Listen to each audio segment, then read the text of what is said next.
Hey guys, so in today's video we are going to talk about the difference between arrays and set and we are going to see कि दोनों में क्या difference होता है, क्या उनके advantages है, क्या डिसएडवांटेज है और कब किसको यूज करना चाहिए. So let's get started.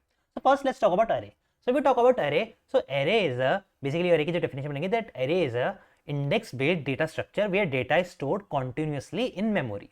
So what I mean by that is array को अगर आप कभी भी क्रिएट करते हो, फॉर एग्जांपल मैंने एक array बनाई let arr जिसको मैंने वैल्यू बना दी 1 2 and 3 and 4, तो इस तरह से बना दी.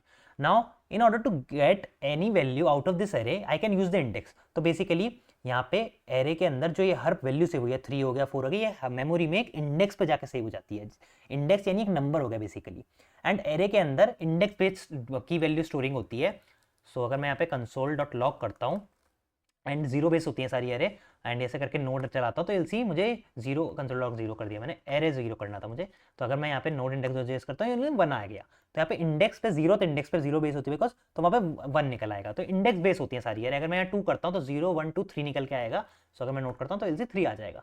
सो array is a index based data structure जहाँ पे जो सारी वैल्यूज होती है वो एक पर्टिकुलर इंडेक्स के बेसिस पे सेव होती है एंड कंटिन्यूअस होती है. ये what I mean by that is कि एरे को अगर कभी भी बनाते हैं 1 2 3 4 बनाया तो मेमोरी में जब वो सेव होती हैं सो मेमोरी में एक पर्टिकुलर नंबर होगा, एक पर्टिकुलर इंडेक्स होगा जहाँ पे जाके वन जो है सेव होगा. अब वो वन जब सेव होगा फॉर एग्जांपल 100 पे सेव हुआ. सो ऐसा नहीं है टू आपका कहीं पे और जाके सेव हो जाएगा कहीं 1000 नंबर पे. टू हमेशा उसके नेक्स्ट वाले इंडेक्स पे सेव होगा. ऐसे ही थ्री हमेशा एक उसके नेक्स्ट वाले पे, फोर उसके नेक्स्ट वाले पे. तो इस तरीके से एरे कंटिन्यूअसली डेटा को सेव करती है. सो ये तो बेसिक एरे का तरीका था कि एरे क्या होता है, कैसे इंडेक्स बेस्ड डेटा स्ट्रक्चर है, कैसे कंटिन्यूस सेव करता है. Now let's talk about creating array. So array को क्रिएट करने के दो तरीके होते हैं. पहला तो ये है कि आप डायरेक्टली ऐसे एरे क्रिएट कर दो. दूसरा है कि आप एरे का कंस्ट्रक्टर यूज करो. So that is like new, यहाँ पे एरे 2 कर देता हूँ मैं इसको ताकि एरर ना आए. एल से न्यू एरे एंड एरे के अंदर उसकी लेंथ पास कर सकता हूँ, या तो मैं लेंथ पास कर दूँ 4 एंड अब अगर मैं करता हूँ कंसोल कन्फर्म नहीं console.log array2 and node index करते हैं, you will see empty elements की एरे आ गई. दैट्स बिकॉज मैंने कोई एलिमेंट डिफाइन नहीं करे थे. Now here I two ways I can either use fill and fill में कोई भी जैसे 2 डाल दिया तो अब 2 से भरी हुई एक एरे बन जाएगी मेरे पास, देखिए बन गई है. या फिर मैं चाहता हूँ कि जैसे मैं 1 2 3 4 बनाया था वैसी कोई एरे बनानी, तो I can pass 1 2 3 and 4 and अब अगर मैं इसको रन करता हूँ तो एलसी 1 2 3 4 की एरे बन गई. तो these are two different ways of creating array. Either directly assign कर दो एरे को या कंस्ट्रक्टर से बना लो, दो तरीके हैं. Now we talk about the different methods of array. So array के ऊपर मेन मेथड्स जो कि यूजुअली यूज करे जाते हैं. फर्स्ट इज अरे डॉट पुश. तो यहाँ पे मैं इस वाले को फिलहाल के लिए कमेंट कर देता हूँ. फर्स्ट इज अरे डॉट पुश. तो अरे डॉट पुश हो जाता है. पुश से क्या होगा, एरे के लास्ट में एक एलिमेंट ऐड हो जाता है. अगर मैं 5 पुश करता हूँ एंड यहाँ पे console.log कर देता हूँ एरे को अपने. सो अगर मैं कोड को रन करूँगा सिर्फ 5 है लास्ट में ऐड हो गया. सिमिलरली पुश के अलावा एक एरे का मेथड होता है पॉप. ना पॉप मेथड जो होता है वो लास्ट से एलिमेंट निकाल देता है. पुश पुश लास्ट में एलिमेंट डालता है, पॉप निकाल देता है. लाइक 4 निकल गया तो 1 2 3 बचा. सिमिलरली पुश पॉप की तरह हम जैसे लास्ट में चला रहे हैं ऐसे फ्रंट पे भी चलाते हैं. तो फ्रंट में एक मेथड होता है शिफ्ट. शिफ्ट से क्या होगा, फर्स्ट एलिमेंट एरे का निकल जाता है बाहर. तो अगर मैं रन करूँगा तो इसी फर्स्ट एलिमेंट निकल गया. ऐसे ही होता है एक मेथड. इसके अलावा अनशिफ्ट. ना अनशिफ्ट में क्या होता है, जो लास्ट फर्स्ट एलिमेंट है उसके आगे हम एक एलिमेंट ऐड कर देते हैं. फॉर एग्जांपल अनशिफ्ट में 0 ऐड कर देता हूँ तो इसी यहाँ पे 0 ऐड हो गया. तो ये बेसिक कुछ मेथड होते हैं एरे के. उसके अलावा इंडेक्स से हम एरे का एलिमेंट निकाल सकते हैं एंड इंडेक्स से अगर आपको एलिमेंट नहीं निकालना है तो you can also use a method known as at. जैसे मैंने यहाँ पे करा एरे 0, तो अगर मैं यहाँ पे नोड इंडेक्स करता हूँ यू विल सी 1 निकला है क्योंकि 0th इंडेक्स पर 1 है. Similarly I can do array dot at and 0. तो उससे भी मेरा 0th एलिमेंट पे जो नंबर होगा वो निकल आएगा, जो 0th इंडेक्स पे जो नंबर होगा निकल आएगा. Now this was the basics of array. तो यहाँ पे एरे के बेसिक हमारे खत्म होते हैं. Let's talk about set. तो ये तो एरे था. अब सेट जो होता है, set data structure is similar, very similar to array. बस दो मेन डिफरेंस होते हैं. फर्स्ट तो ये है सेट के अंदर जो एलिमेंट होते हैं वो यूनिक होते हैं. What I mean bye unique is अगर मेरे पास एक एरे है एंड इसके अंदर मैं 4 3 बार लिख देता हूँ and I can if I say console, फिर से कंफर्म आ गया, console.log एरे एंड मैं क्लियर करता हूँ एंड नोड इंडेक्स जो करते हैं सिर्फ 3 बार 4 आ गया. But in case of set this is not gonna happen. Set basically unique data उसको बनाता है. तो आई से लेट सेट को कंस्ट्रक्ट करने का तरीका कोई डायरेक्ट तरीका नहीं होता है. सेट को हम कंस्ट्रक्टर से कंस्ट्रक्ट कर सकते हैं. जैसे यहाँ पर तो मैं डायरेक्टली बना दी, बट सेट हमेशा एक कंस्ट्रक्टर से बनता है. So new set and set की इनिशियल वैल्यूज हम डाल सकते हैं 1 2 3 4. तो अब अगर मैं console.log सेट करता हूँ, console.log सेट एंड कोड को रन करता हूँ, ओके न्यू सेट एंड 1 2 3 4 इस तरीके से पास नहीं होगा. So that will pass like this. तो विल सी एक न्यू सेट बन जाएगा, एरे से ही सेट बनता है बेसिकली, तो यहाँ से कैसे न्यू सेट पास हो जाएगा। एंड अगर मैं इसमें मल्टीपल बार 4 डालता हूँ, लाइक पहले वाले में 4 डाला था, 4 4, तो यहाँ पे भी 3 बार 4 डाल दिया।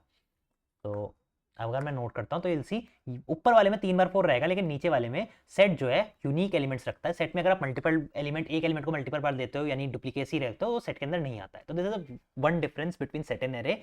अनदर डिफरेंस इज, मैंने बताया था कि एरे जो है वो कंटिन्यूस होता है, कि एक के बाद एक एलिमेंट जो है अगले इंडेक्स पे सेव होगा। And that is why array के अंदर अगर मैं करता हूँ एरे डॉट जीरो या फिर एरे डॉट एट जीरो कर देता हूँ, तो कैसे भी करके अगर मैं इंडेक्स निकालता हूँ, जैसे मैं यहाँ पे जीरो के केस से निकालता हूँ, तो एरे के अंदर से एलिमेंट निकल आएगा। But set does not have this feasibility. अगर सेट के अंदर मैं सेट डॉट जीरो कर देता हूँ एंड रन करता हूँ तो एलसी अनडिफाइंड मिलेगा, बिकॉज सेट के अंदर जो डेटा है वो कंटिन्यूसली सेव नहीं होता है, दैट इज रैंडम, लाइक ये यहाँ, ये यहाँ, ये यहाँ। So set is basically internally a key value type storage, जहाँ पे हर जो आपकी जो वैल्यू है उसको एक की असाइंड है। नाउ दैट की इज नॉट, जैसे की यहाँ पे भी असाइन है, जैसे इसको 100 थी, इसको 101 थी, इसको 102 थी, इसको 103 थी, की यहाँ पे भी असाइन थी। बट यहाँ पे की जो थी कॉन्टिन्यूस थी। तो सेट जो एरे है वो अपने कैलकुलेट कर लेता है कि हमारा फर्स्ट की क्या थी, एंड अगर हम उससे 0 के बाद हम 3 बोल रहे हैं तो वो अपने आप कैलकुलेट करता है कि हमें कौन सा निकाल के देना है। 3 बोल रहे हैं तो उसको पता है कि 103 वाला एलिमेंट जो वो दे देना है। इन case of set this is not continuous, this can be either 102 के बाद या 1022 हो सकता है, एंड दिस कैन बी 273 हो सकता है, ऐसे ये कुछ रैंडम हो सकता है। सो सेट डजंट नो कि अगर हम बोल रहे हैं थर्ड एलिमेंट निकालो तो वो कैसे निकालेगा। सो दैट्स वाई सेट के अंदर से हम इस तरीके से एलिमेंट नहीं निकाल सकते, दैट इज एरे स्पेसिफिक। तो सेट कंटिन्यूअसली सेव नहीं करता है एंड सेट यूनिक एलिमेंट्स रखता है। This is a major difference between set and array. Now there are several similarities in set and array also, like array के अंदर से हम चेक कर सकते हैं कि एरे के अंदर कोई भी एलिमेंट प्रेजेंट है नहीं है यूजिंग इंक्लूड्स। तो if I pass include and pass 6 and I से नोट इन, तो सिर्फ फॉल्स आएगा क्योंकि एरे के अंदर 6 है नहीं। बट अगेन अगर मैं इसके अंदर 2 पास करता हूँ सो ये ट्रू हो जाएगा, ठीक है।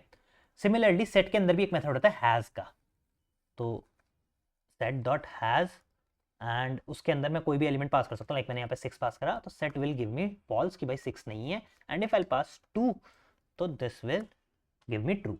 so these are two similar method. now difference between these two methods is कि जो सेट है वो बिकॉज की वैल्यू स्टोरेज के बेसिस पे होता है, तो सेट को पता है कि 2 के अगेंस्ट क्या की सेव्ड है, एंड मैंने वैसे बताया ना यहाँ रैंडमली सेव है, तो सेट को हर का पता है कि 2 के अगेंस्ट 273 एक की है वो मैप्ड है। सो जब मैं पास करता हूँ सेट डॉट हैज 2 तो देख लेता है इसके अगेंस्ट कौन सी की है, उसको एक्जैक्टली पता है इसके अगेंस्ट क्या की है, एंड वो डायरेक्टली मेमोरी में उसकी के अगेंस्ट जाके वैल्यू निकाल लाता है, ठीक है। अब यह चेक कर लेता है वैल्यू एक्सिस्ट क्या करती है नहीं करती है, डायरेक्टली चेक कर लेता है, ठीक है। तो यहाँ पे जो सेट डॉट हैज का ऑपरेशन जो होता है वो बिग ओ ऑफ, अगर आप डाटा स्ट्रक्चर नॉलेज रखते हो तो बिग ऑफ 1 में होता है। वेयर एज इंक्लूड्स के केस में क्या होता है, मुझे बस फर्स्ट इंडेक्स पता है, उसके बाद कोई भी अगर मुझे निकालना है तो मुझे इटरेट करना पड़ता है एरे के ऊपर। दैट्स वाई इंक्लूड्स जो होता है वो बिग ओ ऑफ n पे चलता है, ठीक है। तो बिग ओ ऑफ n पे चलता है, पूरे एरे पे इटरेशन होता है, वर्स्ट केस कॉम्प्लेक्सिटी इसकी बिग ओ ऑफ n होती है। सो ये डिफरेंस होता है दोनों के बीच में। नाउ ये बेसिक था। नाउ जैसे मैंने बात करा था एरे में पॉप और उसके बारे में, पॉप और पुश के बारे में, तो सिमिलरली सेट में मेथड होते हैं। सेट डॉट ऐड एक मेथड होता है जो एलिमेंट ऐड कर देता है। सेट डॉट ऐड अगर मैं 6 करता हूँ and I say console dot log set and I say clear and node in JS run करता हूँ तो सी लास्ट में 6 ऐड आ जाएगा। तो सेट में आप इस तरीके से एलिमेंट ऐड कर सकते हो। सिमिलरली सेट के अंदर डिलीट का फंक्शनैलिटी होती है। जैसे एरे के अंदर से अगर मुझे कोई भी एलिमेंट डिलीट करना है, लाइक मुझे 3 हटाना है एरे के बीच में से, now in case of array this is not possible कि मैं इसको 3 को डायरेक्टली रिमूव करूं। For that I have to use a method known as splice. तो I have to do array dot splice and splice से मुझे पास करना पड़ेगा कि भाई कहाँ से स्टार्ट करना है, 0 1 2 से मुझे स्टार्ट करना है, 0 1 नहीं 0 1 से स्टार्ट करूंगा, कितने एलिमेंट रिमूव करना है, एक एलिमेंट, एंड उसकी जगह कुछ डालना है नहीं डालना है। तो अब अगर मैं इसके बाद एरे को कंसोल करता हूँ, console dot log array and set को फॉर 9 कमेंट कर देता हूँ, तो विल सी 2 वाला जो एलिमेंट है मेरा निकल गया। मुझे 2 ही निकालना था ना, आई गेस शायद 3 निकालना था, 3 निकालना होगा तो फिर हमें 2 से स्टार्ट करना होगा, तो यहाँ 3 निकल जाएगा। तो इस तरीके से स्प्लाइस वर्क करता है। But again this is a iterative approach and यहाँ पे big O of n complexity जाएगी, ठीक है। तो ये हो गया स्प्लाइस एरे के बीच में से अगर एलिमेंट करना है। But in case of set there is a simple delete method. मैं 6 पास करूंगा एंड अगर मैं सेट को कंसोल करता हूँ तो विल सी 6 बाहर हो जाएगा एंड ये डायरेक्टली की वैल्यू सेव करता है। तो ये बिग ओ ऑफ 1 का ऑपरेशन है अगेन। तो ये होते हैं सेट और एरे में बेसिक डिफरेंसेस, ठीक है। सो या जैसे मैंने बताया सेट जो है कंटिन्यूस सेव नहीं करता है, की वैल्यू में सेव करता है। एरे जो होता है कंटिन्यूस सेव करता है, इंडेक्स बेस सेव करता है। एंड सेट में यूनिक एलिमेंट्स होते हैं, एरे में यूनिक एलिमेंट्स नहीं होते हैं। ये मेजर डिफरेंस होते हैं। उसके अलावा जो एक टाइम कॉम्प्लेक्सिटी का डिफरेंस है, this is the thing that you have to keep in mind while solving any DSA question. Now DSA question कोई भी आप सॉल्व करोगे तो आपको ये डिसाइड करना है कि आपको कौन सा डेटा स्ट्रक्चर यूज करना है, सेट या एरे। दोनों काफी हद तक सेम होते हैं, दोनों में आपस में कन्वर्जन भी हो सकता है। I will show you that also. Like मेरे पास एक एरे है, अब मेरे को टास्क ये मिलता है कि इस एरे से मुझे यूनिक एलिमेंट्स की एक एरे बनानी है। Now one way to do that is कि मैं इस एरे के ऊपर इटरेट करूं, इटरेट करके चेक करूं कि जो मेरी करंट एरे है उसके अंदर ये जो एलिमेंट मैं डाल रहा हूं क्या वो एग्जिस्ट करता है, जो मैं नई एरे बना रहा हूं उसके अंदर करता है, नहीं करता तो डालो, नहीं तो नहीं डालो। तो एक तो वो इटरेटिव अप्रोच है। Another approach to do same is using set. तो for that we can say console.log, array बनाएंगे, then we will say new set, set के अंदर अपनी एरे पास कर देंगे। ठीक है, अब अगर मैं नोड इंडेक्स करता हूँ, you'll see मेरी एरे बिल्कुल यूनिक हो गई है। ना यहाँ पे मैंने करा क्या, मैंने जो अपनी करंट एरे है उससे एक सेट बनाया एंड देन उस सेट को वापस एरे में क्रिएट कर दिया स्प्रेड ऑपरेटर की मदद से, एंड एक एरे के अंदर से स्प्रेड कर दिया। तो ये मेरे को एक नई एरे मिल गई जो कि यूनिक एलिमेंट्स की है। So this is how you can use set. So yeah that was all about array and set. I have tried my best, बाकी इनमें कोई ज़्यादा डिफरेंस होता नहीं है। So I have tried my best कि एरे एंड सेट के बीच का डिफरेंस आपको अच्छे बता सकूँ। सिमिलर मतलब बेसिक डिफरेंस यही है कि एरे के अंदर इंडेक्स बेस्ड स्टोरेज होता है एंड कंटिन्यूस स्टोरेज होता है। एरे डुप्लीकेट एलिमेंट भी ले सकता है। सेट के अंदर जो आपका स्टोरेज होता है वो की वैल्यू बेसिक्स पे होता है। एरे की तरह ही दिखता है आपको, जैसे यहाँ पे देख सकते हो, बट जो होता है एग्जैक्ट एरे की तरह नहीं होता है, बिकॉज यहाँ पे रैंडमनेस पे डेटा सेव होता है, की वैल्यू में रैंडमली डेटा सेव होता है। एंड जो यूनिकनेस है स्टैक जो होता है, सेट जो होता है बेसिकली वो यूनिक होता है, उसके अंदर डुप्लीकेट एलिमेंट हो सकते हैं। ये दो मेन डिफरेंसेस होते हैं। उसके अलावा जो बाकी डिफरेंसेस होते हैं वो कुछ टाइम कॉम्प्लेक्सिटीज के ऊपर होता है। जैसे यहाँ पे अगर इंक्लूड करते हो, एरे में इंक्लूड चेक करते हो तो that is operation O N का, बिग ऑफ एन का ऑपरेशन है। सेट के अंदर हैश चेक करते हो तो that is O of one operation. ठीक है, ऐसे ही सेट के अंदर से डिलीट करना है is O of one operation, whereas array के अंदर से डिलीट करना है is O of N operation. ठीक है, तो ये बेसिक डिफरेंसेस होते हैं। तो आई होप सेट और एरे के बीच का जो डिफरेंस है आपको सही से समझ आ गया होगा। वीडियो अच्छी लगी हो या ऐसी और वीडियो देखने को चैनल को सब्सक्राइब कर सकते हो। एंड अगर वीडियो सच में अच्छी लगी हो या कुछ नया सीखा हो तो लाइक भी कर सकते हो। And I will see you in the next one. Till then have a nice day and keep coding.